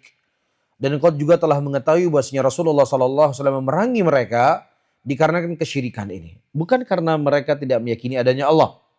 Bukan mereka meyakini Allah itu bukan yang menciptakan. Tidak, bukan ini Rasulullah memerangi mereka. Tapi Rasulullah memerangi mereka kesyirikan di mana mereka menjadikan wasaid antara mereka dengan Allah Subhanahu wa taala penengah. Di bab ini. Jadi ini harus kita finalkan, ini harus kita sepakati. Rasulullah memerangi Abu Lahab, memerangi Abu Jahal, memerangi musyrikin. Apakah dikarenakan mereka meyakini Allah tidak ada? Apakah mereka meyakini Allah bukan pencipta? Atau Rasulullah memerangi mereka dikarenakan mereka tidak memurnikan ibadah hanya kepada Allah. Mereka beribadah kepada Allah terkadang dan di kondisi yang lain juga mereka beribadah kepada selain Allah. Mana di antara dua hal ini? Yang pertama atau yang kedua? Yang kedua. Ini sesuatu yang harus kita kesepakati dulu. Karena kesepakatan kita dengan bab ini penting. Hal-hal yang akan kita sampaikan setelahnya. Jelas ya? Di syiriknya bukan mereka ateis, bukan. Syiriknya mereka beribadah kepada Allah dan kemudian mereka beribadah kepada selain Allah Subhanahu wa taala. Ala hadha syirk wa da'ahum ila al-ikhlasil ibadah lillah. Dan mereka diajak untuk mengikhlaskan ibadah hanya kepada Allah satu-satunya. Kama qala ta'ala, sebagaimana Allah mengatakan, fala tad'u ma'allahi ahada. Jangan kalian beribadah bersama Allah satu orang pun. Menunjukkan apa? Mereka beribadah kepada Allah. Bisa difahami ayatnya? Coba perhatikan. Fala tad'u ma'allah ahada. Berarti apa? Mereka beribadah kepada Allah. Makanya Allah mengatakan kamu jangan beribadah kepada Allah juga dengan kepada selain Allah. Ya, bukan permasalahan mereka tidak beribadah kepada Allah, Nabi memerangi mereka. Tetapi mereka mencampur adukan, mereka beribadah kepada Allah dan mereka beribadah juga kepada selain Allah. Makanya Allah mengatakan fala tad'u ma'allahi ahada. Jangan engkau beribadah bersama dengan Allah dengan sesuatu yang lainnya. Tapi murnikan ibadahmu hanya kepada Allah Subhanahu wa ta'ala. Jelas sekali ayatnya. Ya, mereka beribadah sama Allah. Tapi mereka gandengkan dengan selain Allah Subhanahu wa ta'ala. Qala ta'ala lahu da'watul haq. Walladhina yad'una min dunihi la yastajibuna lahum bisyai'. Ya bagi Allah itulah dakwah yang hak. Doa yang hak hanya kepada Allah. Walladzina yad'una min dunihi. Dan orang-orang yang mereka berdoa kepada selain Allah. Siapapun itu. Apakah itu malaikat? Apakah itu para nabi? Apakah itu orang soleh? Apakah itu batu? Apakah itu pohon? Apakah itu matahari? Ataukah itu bulan? Atau apapun daripada makhluk-makhluk Allah. La yastajibuna lahum bisyai'. Makhluk-makhluk Allah itu tidak akan mengijabahi apapun yang mereka minta. Karena mereka semuanya itu milik Allah Subhanahu wa ta'ala. Diceritakan. Pada waktu itu ada seseorang. Dia menyampaikan pengajian. Dia mengatakan siapa bilang kita tidak boleh meminta kepada mayit. Siapa bilang kita tidak boleh berdoa kepada wali-wali yang ada di kubur-kubur mereka. Ya, itu pemikiran-pemikiran sesat, pemikiran-pemikiran yang tidak benar. Justru Al-Quran membolehkan kita untuk berdoa kepada wali-wali Allah yang telah meninggal. Allah Subhanahu wa taala mengatakan dalam ayatnya, la tahsabanna alladziina qutilu fi sabilillah. Ya betul ayatnya ya. Amwatan bal ahya'u inda rabbihim yurzaqun. Jangan pernah engkau menyangka bahwasanya orang-orang yang mereka gugur di jalan Allah itu mereka mati. Mereka hidup. Mereka hidup dalam kubur-kuburnya mereka. Ini dalil yang menunjukkan bolehnya kita meminta kepada mayit. Bolehnya kita meminta kepada kubur dari wali-wali Allah Subhanahu wa taala tadi. Kemudian ada seorang yang hadir di pengajian tersebut, dia berkata, "Ya Syekh, ya justru ayat ini ya menjadi dalil untuk tidak bolehnya kita meminta kepada selain Allah." Bukan, justru dengan ayat ini kita boleh meminta kepada selain Allah. Kenapa? Karena Allah mengatakan dari ayat yang kau baca, inda rabbihim yurzakun. Allah tidak mengatakan inda rabbihim yarzukun. Beda. Di sisi Rabbnya mereka, kalau Allah mengatakan yarzukun, mereka bagi-bagi rezeki, silahkan kau minta rezeki sama mereka. Cuman masalahnya ketika Allah memuji wali-walinya, yang mereka hidup dalam kuburnya, Allah mengatakan inda rabbihim yurzakun dengan huruf bidhammatul ya. Di sisi Rabbnya mereka diberikan rezeki oleh Allah. Lah mereka saja yang wali-wali Allah, yang dekat dengan Allah masih butuh rezeki dari Allah. Kenapa ente minta rezeki sama dia? Dia saja masih butuh rezeki dari Allah. Seharusnya sama Allah kamu minta. Bisa dipahami ya? Jadi kata Syekhul Islam Ibnu Taimiyah rahimahullah, tidaklah ahlus syirik, tidaklah ahlul batil, tidaklah ahlul bidah, mereka mendatangkan ayat Al-Quran atau hadis Rasulullah untuk membenarkan keyakinannya mereka. Dari ayat itu kita bantah mereka. Nggak perlu cari ayat yang lainnya. Ayat yang mereka jadikan sebagai sandaran tadi, ayat yang mereka jadikan sebagai dalil, itu ayat yang kita gunakan untuk membantah mereka. Jadi ayat tadi mereka gunakan untuk apa? Bolehnya minta kepada mayit, bolehnya minta kepada wali-wali yang sudah dalam kuburnya. Padahal dalam ayat itu jelas Allah mengatakan inda rabbihim yurzakun. Di sisi Rabbnya Allah mereka mendapatkan rezeki.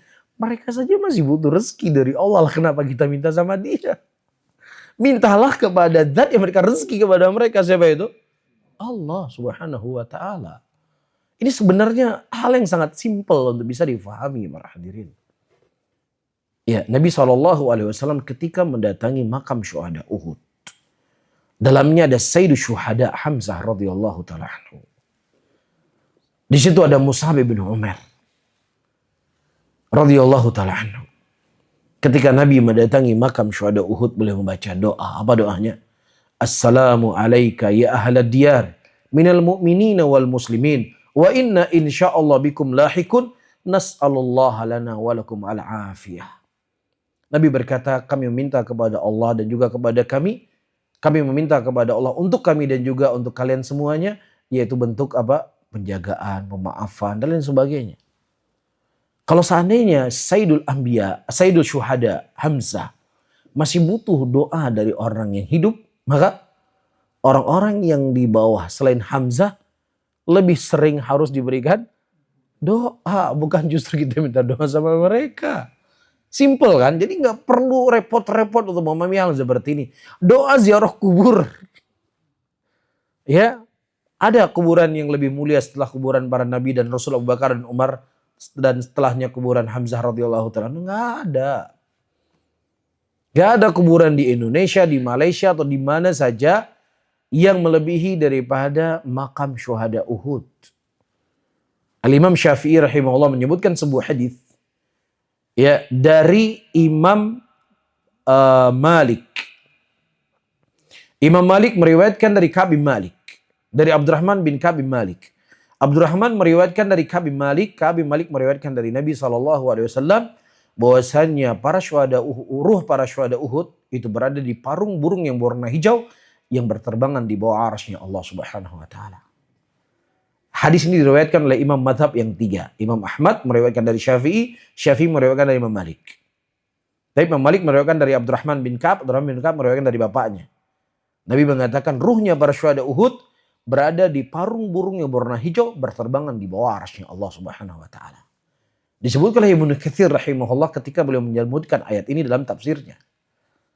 Taib, ya, jadi nggak ada di sana ada orang yang lebih mulia kedudukannya setelah Nabi dan Rasul, setelah Abu Bakar dan Umar, dan kemudian orang-orang yang gugur di perang Uhud. Tapi bersamaan itu Nabi masih meminta doa agar Allah memberikan keselamatan kepada mereka. Maka kuburan-kuburan yang di bawah itu, saya ulangi kembali, lebih butuh lagi kita meminta kepada Allah agar mereka diberikan keselamatan, bukan minta keselamatan sama mereka. Kan simple cara kita berpikir kan. Beda halnya kamu jangan minta sama kuburan itu. Mintanya sama kuburan Muhammad bin Abdul Wahab. Boleh ente salahkan kami. Boleh ente tuduh kami dengan tuduhan-tuduhan. Jangan minta kuburan sama wali itu, minta sama kuburan Ibnu Bas. Pergi kuburannya Ibnu Utsaimin.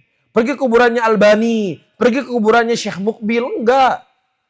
Yang kita katakan jangan kamu minta ke kuburan, minta sama Allah. Masa salah? Mintanya sama Allah. Iyyaka na'budu wa iyyaka nasta'in. Kau salah. Kecuali kita minta mengajak manusia menyembah kuburannya Muhammad bin Abdul Wahab. Kita katakan jangan minta sama makhluk, jangan minta sama kubur, mintanya sama Allah. Salahnya di mana coba?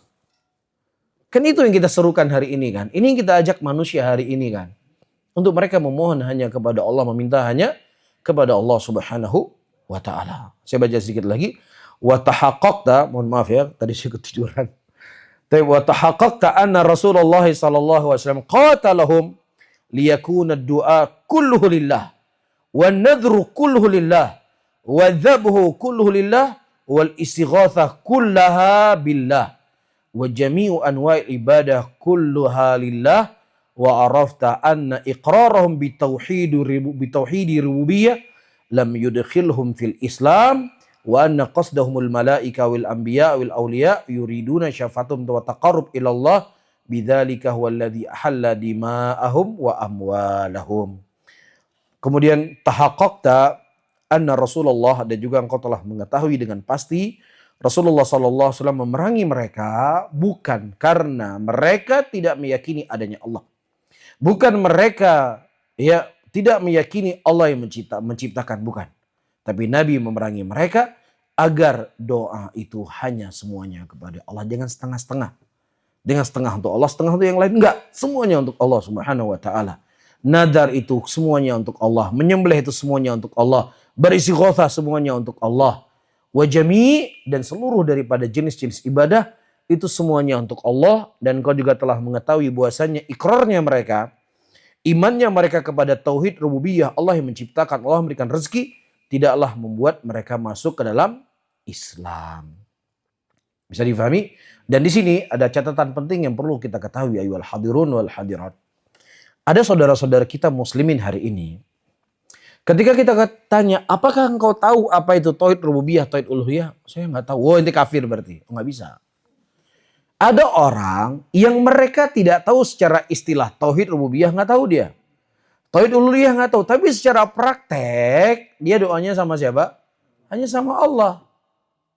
Faham ya? Karena kadang kalimat-kalimat syekh seperti ini suka dijadikan oleh sebagian orang yang tidak bertanggung jawab. Muhammad bin Abdul Wahab mengkafirkan orang-orang yang nggak paham dengan tauhid yang dia serukan. Kita tidak mengatakan demikian. Ya, justru kita mengatakan ada kondisi-kondisi saudara kita muslimin, dia nggak ngerti apa itu tauhid uluhiyah, apa itu tauhid rububiyah, nggak paham dia. Tapi ketika dia berdoa, dia hanya kepada Allah. Ketika dia meminta, hanya kepada Allah. Ketika dia beristighatsah, hanya kepada Allah. Ketika dia bersenah, hanya kepada Allah. Itu yang diinginkan sebenarnya, bukan hanya sekedar faham ada tauhid rububiyah, ada tauhid al-uluhiyah. Jelas ya? Dan Syekh rahimahullahu taala tidak sama sekali mengkafirkan orang-orang yang tidak berhijrah kepada beliau. Tapi yang beliau kafirkan ketika orang-orang yang mereka mencampur adukan ibadah mereka kepada Allah dan juga kepada selain Allah Subhanahu wa ta'ala. Wa anna qasdahumul malaikah. Bahwasanya mereka maksudkan itu malaikat atau para nabi atau para wali yang mereka menginginkan syafaat kepada mereka dan untuk mendekatkan diri mereka kepada Allah, itulah menjadi sebab Rasulullah SAW menghalalkan darah mereka dan menghalalkan harta mereka. Ini menunjukkan kepada kita para hadirin dan hadirat yang dimuliakan oleh Allah, kalimat tauhid la ilaha illallah itu tidak hanya cukup diucapkan saja. Tapi kalimat tauhid ada konsekuensi-konsekuensi yang harus dijalani di dalamnya. Saya tutup dengan kisah Umar bin Khattab radhiyallahu taala anhu ketika Abu Bakar As-Siddiq menjadi khalifah pada waktu itu. Dan beliau ingin memerangi orang-orang yang tidak mau membayar zakat. Orang tidak mau membayar zakat. Umar bin Khattab berkata kepada Abu Bakar, "Ya Abu Bakar, kenapa engkau memerangi orang-orang yang tidak membayar zakat?" Dalam kondisi dan keadaan Nabi SAW mengatakan, "Umirtu an uqatilan nas hatta yashhadu an la ilaha illallah wa anna Muhammad Rasulullah. Fa idza fa'alu dzalika assamu minni dima'ahum wa amwalahum." Ini dalil yang digunakan oleh Umar bin Khattab untuk menyanggah perbuatannya Abu Bakar Siddiq ingin memerangi orang-orang yang tidak membayar zakat dengan alasan mereka sudah mengucapkan la ilaha illallah. Aku diperintahkan untuk memerangi manusia sampai semuanya mengucapkan la ilaha illallah. Ketika mereka sudah mengucapkan la ilaha illallah, terjaga hartanya dan darahnya dariku. Itu dalil yang digunakan oleh Umar bin Khattab radhiyallahu taala anhu untuk menghentikan perbuatan siapa? Abu Bakar As-Siddiq. Kemudian justru dalil itu juga dijadikan dalil oleh Abu Bakar As-Siddiq untuk memerangi mereka. Karena Rasulullah mengatakan, "Umirtu an uqatilan nas hatta yashhadu an la ilaha illallah wa anna Muhammad Rasulullah illa bihaqqil Islam." Jadi ada hak yang harus ditunaikan dari kalimat la ilaha illallah ini. Tidak hanya cuma sekedar ucapkan, bukan. Di antara konsekuensinya dia harus mengeluarkan zakat. Itu konsekuensi dia mengucapkan la ilaha illallah. Kalau dia tidak mau mengeluarkan zakat, akan saya perangi mereka. Jelas? Pemahaman Abu Bakar As-Siddiq ya memberikan kepada kita sebuah kesimpulan, kalimat la ilaha illallah bukan hanya sekedar ucapan, tapi ada konsekuensi yang harus dijalani dari kalimat tersebut. Bisa difahami ya? Makanya beliau tetap memerangi orang-orang yang tidak membayar zakat dalam kondisi mereka mengucapkan dua kalimat syahadat. Lah apalagi sekarang mana yang lebih parah? Orang tidak membayar zakat ya, atau orang yang berdoa, beristighatsah, sujud kepada selain Allah. Mana lebih parah? Sujud kepada selain Allah lebih parah. Ya bukan berarti juga hari ini kita ambil pedang kemudian kita perangi. Oh tidak, itu bukan urusan kita. Itu urusannya pemerintah dalam bab ini. Faham? Tetapi dari sisi konsep ini harus kita pahami. La ilaha illallah tidak cukup hanya sekedar ucapan. Tapi ada konsekuensi yang harus kita tunaikan dari kalimat tersebut. Wallahu a'lam. Besok mungkin ini yang bisa saya sampaikan pada kajian di malam hari ini. Mudah-mudahan bermanfaat. Insyaallah kita lanjut pertemuan yang akan datang. Tapi mungkin malam besok kita agak lebih panjang ya, nggak apa-apa ya. Ustaz Agus, biar lebih banyak kita ambil. Baik, barakallahu fikum. Jazakumullah khair Ustaz.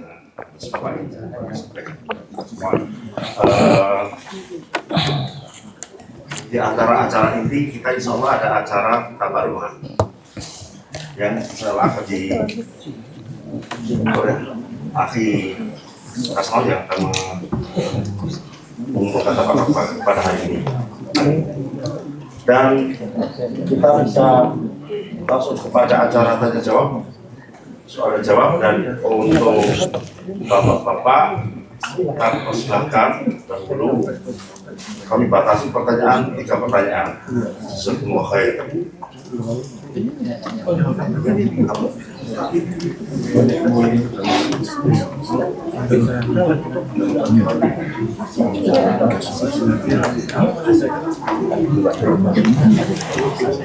Assalamualaikum Ustaz. Waalaikumsalam warahmatullahi wabarakatuh. Oh tanya lagi. Bukan soalnya semalam ya? Ya saya belum merojah soalnya. Nah silakan. Maaf. Para ahli bid'ah yang terdahulu itu mereka menyembah Lata dan Uzza. Ya. Alias mereka menyembah atau melalui perantara zat. Ya. Nah di zaman sekarang itu selain melalui perantara zat, ada yang melalui perantara ritual yang tidak ada di zaman Rasulullah atau belum diajarkan oleh Rasulullah. Ya. Apakah mereka, kalau yang zaman dahulu itu mereka melalui zat, yaitu melalui Lata dan Uzza, dan jelas-jelas mereka disebut pelaku bid'ah, dan insya Allah mereka masuk neraka seperti siapa itu paman Nabi tersebut. Ya. Nah, untuk yang zaman sekarang pelaku bid'ahnya melalui ritual, misalnya mohon maaf tahlil atau minta kepada apa itu kubur. Ya. Apakah mereka juga termasuk kaum kafirun dan masuk neraka selamanya seperti zaman Quraisy dulu? Terima kasih. Assalamualaikum. Waalaikumsalam warahmatullahi wabarakatuh. Pertama perlu kita ketahui, ayolah hadirun wal hadirat yang dimuliakan oleh Allah, di dalam agama ini kita tidak punya hak dalam agama ini kecuali hanya sekedar follower saja. Kita cuma sekedar pengikut. Ya, kita cuma sekedar mengikuti. Allah menyebutkan di dalam Al-Quran ketika Nabi Ibrahim alaihissalam dan Nabi Ismail membangun Ka'bah. Setelah keduanya selesai membangun Ka'bah, keduanya berdoa, Arina manasikana wa tub alaina innaka antat tawwabur rahim. Ya Rabb kami, perlihatkanlah kepada kami bagaimana cara kami melakukan ibadah haji setelah kami bangun Ka'bah. Makanya hari 8 Dzulhijjah dikenal dengan hari Tarwiyah. Hari Tarwiyah artinya sebagian ulama mengatakan Allah memperlihatkan kepada Nabiullah Ibrahim dan Nabiullah Ismail bagaimana cara melakukan ibadah haji.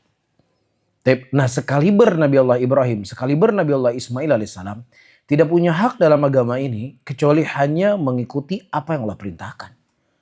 Nabi Ibrahim tidak membuat ritual ibadah sendiri, selesai beliau membangun Ka'bah, tawafnya demikian, sa'inya demikian, tidak. Tapi beliau menunggu arahan dari Allah.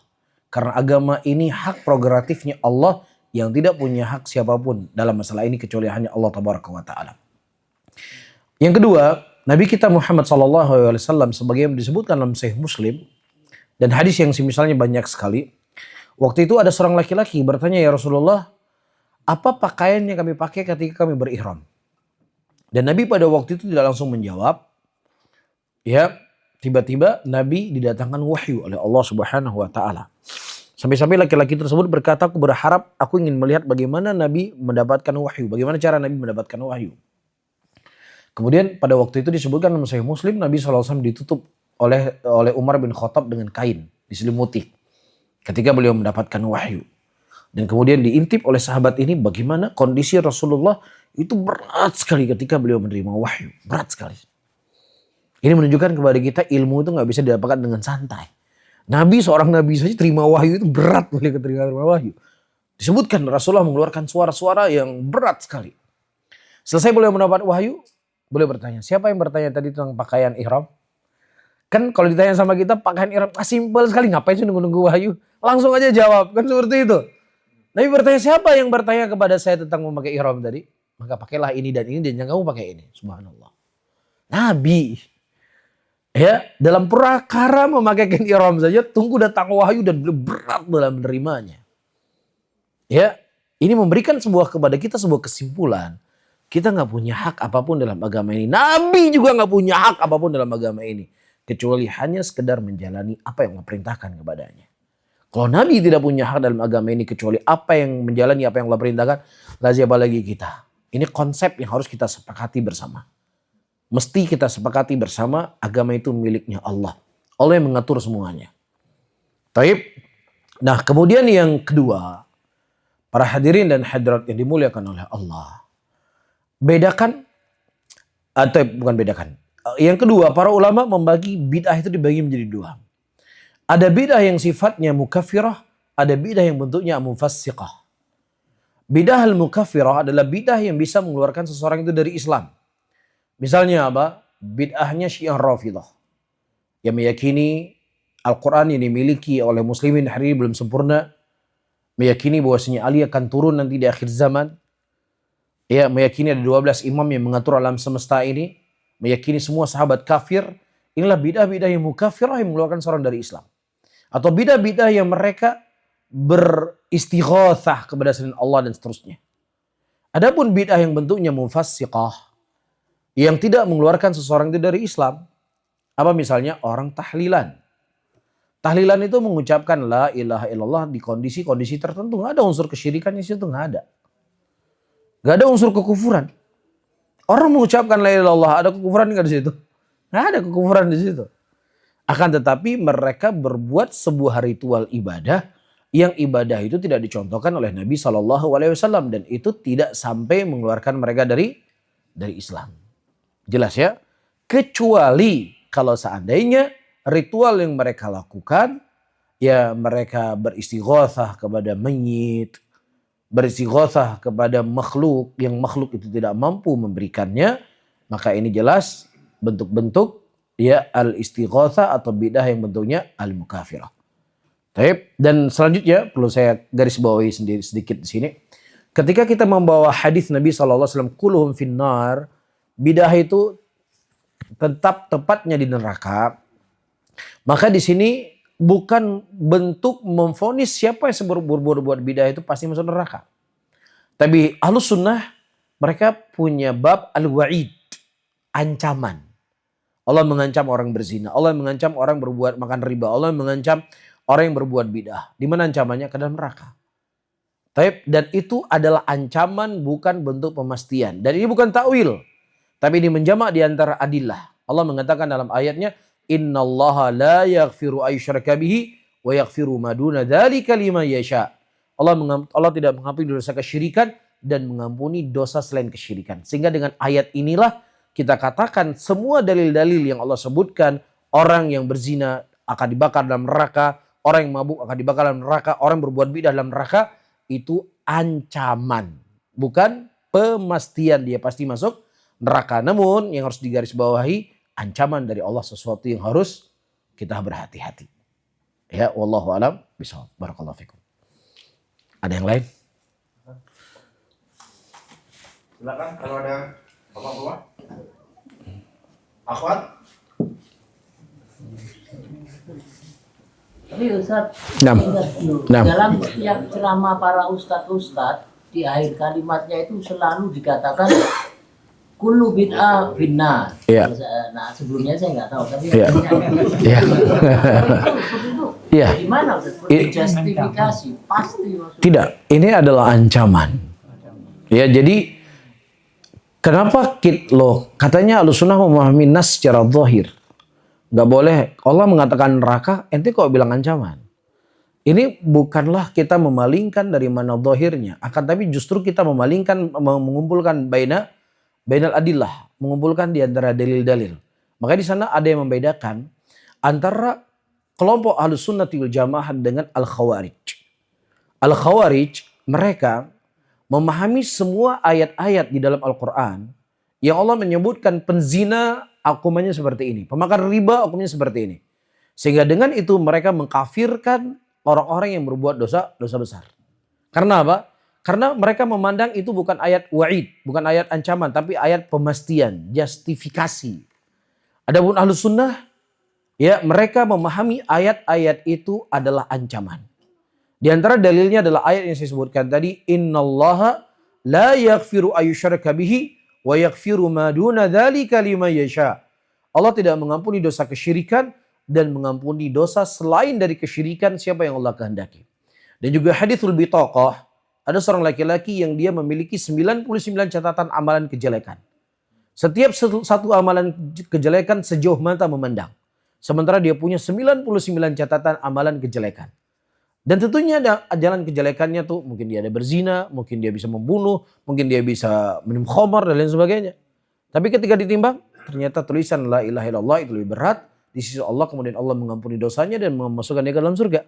Ini diantara dalil-dalil yang memalingkan ayat-ayat atau hadis-hadis Rasulullah SAW yang menyebutkan neraka itu bentuknya ancaman, bukan justifikasi.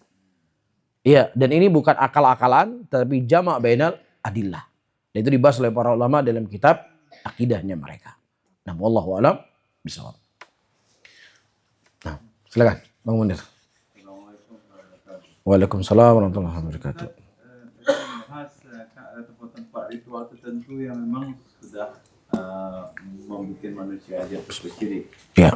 Bagaimana ada orang-orang di situ maksudnya cari makan itu maksudnya ini ada satu kuburan Ya. yang sudah dikeramatkan misalnya Ya.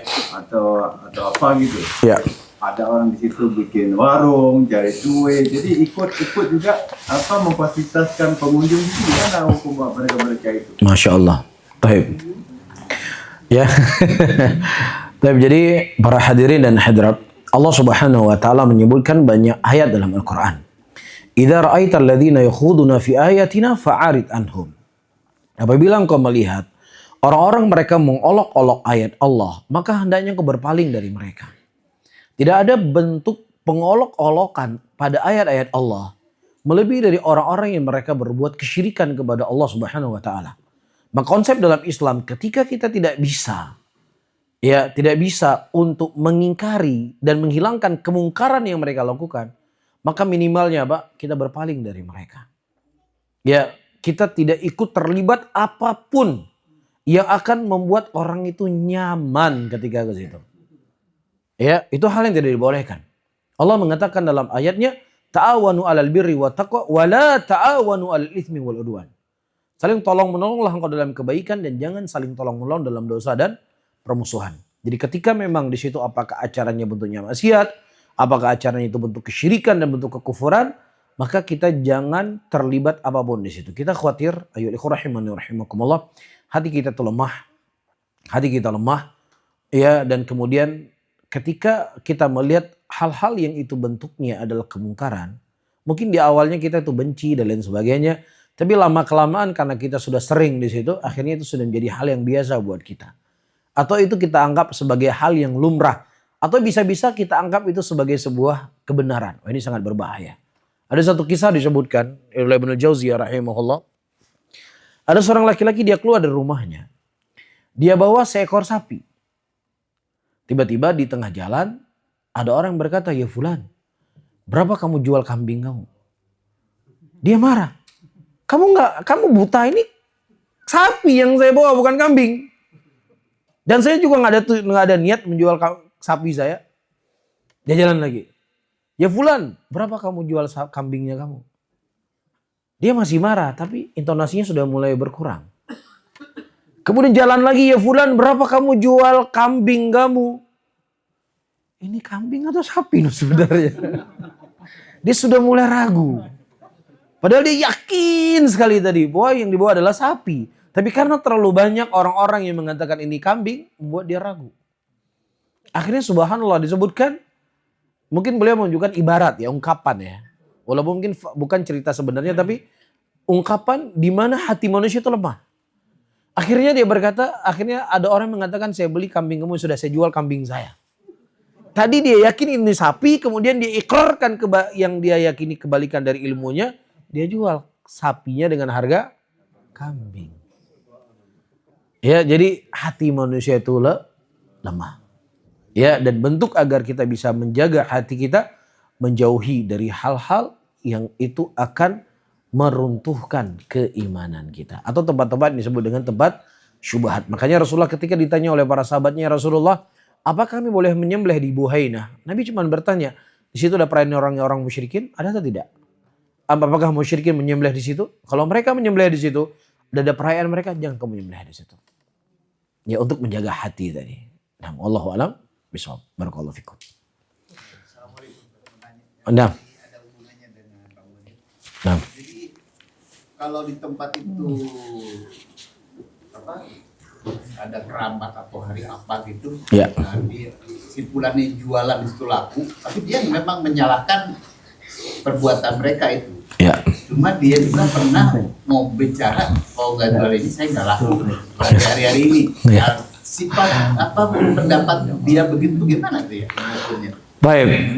Ya, jadi kita berbicara secara definisi benci ya. Ada seseorang, dia benci sekali sama seseorang. Tapi duduk terus sama dia, duduk di sampingnya. Kira-kira benci gak ini? Ini benci-benci sayang ini. Benci-benci tapi sayang. Pasti orang, wah kalau ada dia saya gak mau pergi. Kalau ada dia saya gak mau ngumpul. Bahkan ada orang saking bencinya dengan temannya dia tadi, nggak mau sholat di masjid yang orang sholat di situ. Kan ada kan? Karena benci tadi. Jadi benci itu ada bentuk yang harus dia nampakkan. Ya, ada sesuatu hal yang harus dia lakukan. Dan bentuknya adalah sifat baro'ah tadi, berlepas diri tadi. Ya, dan terkadang Allah menguji kita dalam hal yang seperti itu teman-teman semuanya. Ya, orang-orang Yahudi, kenapa waktu itu mereka dilarang oleh Allah untuk menangkap ikan di hari Sabtu? Karena di hari itulah paling banyak ikan. Ujian buat mereka. Mereka lebih memilih Allah atau lebih memilih daripada nikmat yang Allah berikan kepada mereka. Akhirnya cari hilah. Ya, dia pasang pancingnya hari Jumat, hari Sabtunya dia ambil ikannya. Nggak mancing, saya nggak mancing, cuma ngambil aja kok, kemarin saya mancing. Jadi terkadang di situ ujian teman-teman. Ujian. Allah memberikan ujian kepada kita pada hal yang kita cintai untuk menguji keimanan kita. Nabiullah Ibrahim alaihissalam menikah sudah sekian lama, beliau nggak punya anak. Tiba-tiba Allah memberikan anak kepada beliau. Padahal apa Allah menguji Nabiullah Ibrahim? Pada anak. Karena itu nikmat yang paling berharga buat Nabiullah Ibrahim. Umur beliau sudah 90-an tahun. Punya anak satu-satunya pada waktu itu sebelum datang ya, Nabi Ishak alaihissalam. Allah memerintahkan beliau untuk menyembelih anaknya. Allah tidak memerintahkan beliau diuji dengan hal yang lain pada hartanya mungkin atau lain sebagainya. Itu lebih ringan untuk beliau jalani. Tapi justru pada hal yang paling beliau cintai. Dan subhanallah, berkorban gak beliau? Beliau berkorban. Jadi kadang-kadang teman-teman semuanya, Allah subhanahu wa ta'ala ketika menguji kita atau memerintahkan kepada kita sesuatu, itu bukan finalnya itu apa yang diinginkan, tapi finalnya bagaimana seseorang itu menjalani apa yang Allah subhanahu wa ta'ala takdirkan kepadanya. Itu sebenarnya. Maksudnya bagaimana? Jadi ketika di tahun Nabi Hijriah, Nabi SAW diperintahkan oleh Allah untuk berumrah. Allah mimpikan Nabi. Sehingga dikumpulkanlah para sahabat, kurang lebih ada 1.500 orang mereka berangkat umrah. Kemudian tiba-tiba di Hudaybiyah Nabi dihalau oleh musyrikin, tidak bisa masuk ke kota Mekah dan kemudian kembali ke kota Madinah. Nah sekarang, siapa yang menakdirkan Nabi SAW tidak masuk ke Mekah? Siapa yang menakdirkan? Allah. Siapa yang memerintahkan Nabi untuk pergi umrah? Dia yang menakdirkan dan dia pula yang memerintahkan. Jadi finalnya itu ya bukan tawafnya. Tapi finalnya itu bukan tawafnya. Tapi finalnya bagaimana seseorang menerima sesuatu yang Allah takdirkan kepadanya. Nabi rela atau tidak? Nabi rela. Nabi pas ridho atau tidak? Nabi ridho. Finalnya bukan tawafnya tadi. Tapi sejauh mana seseorang menerima apa yang Allah catat dan Allah takdirkan untuknya. Apakah Nabi SAW setelah itu pergi umrah? Beliau bukan hanya pergi umrah, bukan hanya pergi haji, tapi Allah memberikan kemenangan kepada Rasulullah. Mekah berhasil direbut menjadi negeri muslimin. Allah terkadang tidak memberikan apa yang kita inginkan. Tapi Allah memberikan apa yang kita butuhkan. Apa yang kita butuhkan itu jauh lebih berharga daripada apa yang kita inginkan. Kalau apa yang kita inginkan terkadang itu bisa menghancurkan kita, bisa memberikan malapetaka untuk kita, bisa memberikan fitnah untuk kita. Tapi Allah yang maha baik memberikan sesuatu apa yang kita butuhkan. Itu justru akan lebih berharga dan lebih bermanfaat untuk kita. Jadi ini program perjalanan kehidupan yang harus kita ketahui teman-teman. Bagaimana kita menerima takdirnya Allah Subhanahu wa ta'ala dari setiap gerak-gerik kehidupan kita. Finalnya di situ. Bentuk penghambaan diri kepada Allah Subhanahu wa ta'ala. Wallahu a'lam bishawab. Barakallahu fikum. Oh, sudah cukup. Tapi mungkin ini yang bisa kita sampaikan. Insya Allah kita lanjut pada pertemuan yang akan datang. Mudah-mudahan bermanfaat untuk saya sendiri dan juga kepada antum semuanya. Subhanallah wa bihamdika asyhadu an la ilaha illa anta astaghfiruka wa atubu ilaih. Wassalamualaikum warahmatullahi wabarakatuh.